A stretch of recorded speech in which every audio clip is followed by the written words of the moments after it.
Hello everyone, my name is Mark Engelmann and I'm a co-founder here at Beepo. In today's quick webinar, I'd like to talk to you about 5 myths we commonly hear about outsourcing to the Philippines, and I want to talk to you about what the actual reality is in relation to those myths. So let's get straight into it. Myth number 1, staff have poor English skills in the Philippines. This could not be further from the truth. The Philippines has 2 official languages. Tagalog is the first one and the second one is English. Schooling and university is 100% conducted in English. So from even before grade 1 through preschool, kindergarten, staff are taught in English, and that continues all the way through into their university studies. If you look at all of the surveys on business English, the Philippines always ranks highly, and in fact, in some of those surveys, they're ranked in the top 5 countries in the world. And at Beepo, we actually test all of our job applicants for their English ability, regardless of what job they're applying for, regardless of their skills and experience. Everyone is tested for their English ability. They undertake listening tests, they undertake written comprehension tests. So this one could not be further from the truth. Sorry everyone, put a line through it. Let's move on. Myth number 2, quality standards could be compromised. Well, at Beepo, we do everything that we can from our end to make sure that this is not the case. We measure and monitor all tasks rigorously. We provide specific training because we know how important this is to you and your business. Plenty of things that you can do from your end as well to make sure that this isn't an issue. Things like regularly meeting with your team remotely, making sure that they have everything they need to complete their job, and making them feel like they're integrated into the team, and providing them with any help and assistance that they may require. There are other things. Written process documentation is one thing that always sets off alarm bells in people's minds, because they think, oh my gosh, I haven't done that. That sounds really time consuming. In fact, it's not. Have a look at our blog. There's plenty of information on there about how to do this quickly and effectively and train your team at the same time. It's on our blog. I've written it. It's great. Next myth. Data security and privacy could be at risk. Look, this is a genuine concern, very, very reasonable for customers to see this as a big issue. The very, very surprising thing is that when you go to the Philippines and you look at an office like Beepo's, you'll understand that the level of security that we have there is world class, and you probably would struggle to find anything like it in Australia or the US or New Zealand or wherever you are in the world. We refer to our security system as AAA finance industry standard, and it consists of things like keypad access to the front door, security upon arrival at reception who search bags and only let in people who are either employees or authorized visitors.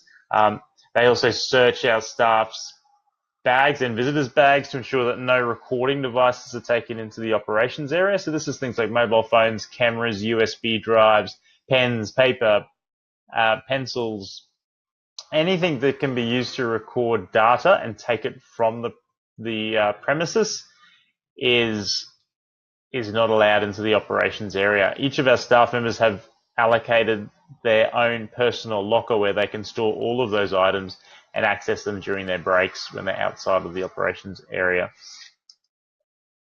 In addition to that, we have biometric scanners. So when staff have locked all of their personal items away and are ready to go and start their day, they walk up the stairs to the operations area, fingerprint swipe in and fingerprint swipe out when they leave.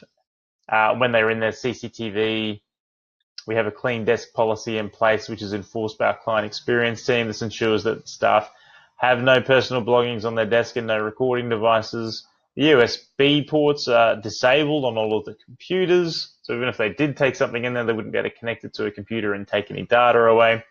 The most exciting part of our security system is a software application called Beepo Secure, which is a software application which stores all of the passwords that the staff member needs to access the customer and Beepo applications. This means that the staff member doesn't know any of those login details, and login details can be changed at any point in time without their knowledge.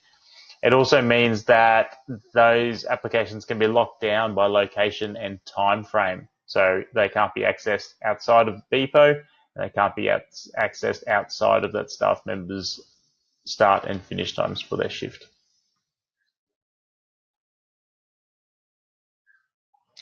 Next one. Current staff may feel threatened. So this refers to your local team. A lot of feedback, a lot of concern that we get from customers when they first start with us is, how will my local team feel about me bringing on an offshore team? Or I'm concerned that my local team will think that they're going to lose their job because I'm bringing on an offshore team. If you're doing offshoring properly, and we only work with people who do, then your local team has nothing to worry about and everything to look forward to. Because what you do is you're taking all of that work that your local team typically doesn't enjoy doing, all of the process-based, repetitive admin tasks, you're taking that away from them, you're giving it to a team in the Philippines to process, while your local team focuses on the work that only they can do because they are there in Australia. And that's all the important stuff. That's the revenue generating tasks, that's customer service related, that's project based, that requires a lot of corporate knowledge and a lot of corporate know-how to undertake those tasks. So what you should see is you should see your staff satisfaction levels go up, your staff engagement levels go up, you should see your customer service levels go up. Work with us, implement your offshore strategy correctly, and your current staff will have nothing to worry about and everything to look forward to. The final myth number 5, is clients won't like it. So there's a couple of things I'd like to cover off at this point. The first one is that there's a huge amount of stuff, lots of processes and tasks that go on in your business that clients have no idea about. Lots of back office stuff, lots of database work, lots of work within systems that clients don't know about, they don't need to know about. And from their point of view, all that they will see happening in your business is improved efficiency, because your local team, your existing team at Australia, New Zealand, the US, wherever you are in the world, will see efficiency. They will see things happening faster. They will see better levels of customer service from your local team, because your local team won't be focusing on the stuff that takes them away from the customers. The second thing I would like to cover off with regard to this point is for those businesses that we work with who have gotten their minds around this myth, they have reported back to us that their customers have not responded in a detrimental way whatsoever, speaking with their customer-facing offshore team. And in fact, what they have seen is improvements in customer service. Their customers are enjoying the fact that they're getting contacted and kept updated throughout their engagement with that business. So yes, I can understand how this could be a perceived issue for a lot of people out there, but the reality speaks for itself, and the reality is that most of our customers, all of our customers, have not seen an issue with regard to this point. And my advice is start slowly, start with the back office stuff, start with those tasks that do not require any client contact, get that working right, get your team across working with an offshore team, and then if you want to take the next step to offshoring some customer-facing tasks, then do it once you've got your head around the whole concept of offshoring. Look, guys, if you've got any questions about what we've covered off today, about the 5 myths with outsourcing, please feel free to contact me. There's my phone number and there's my email address.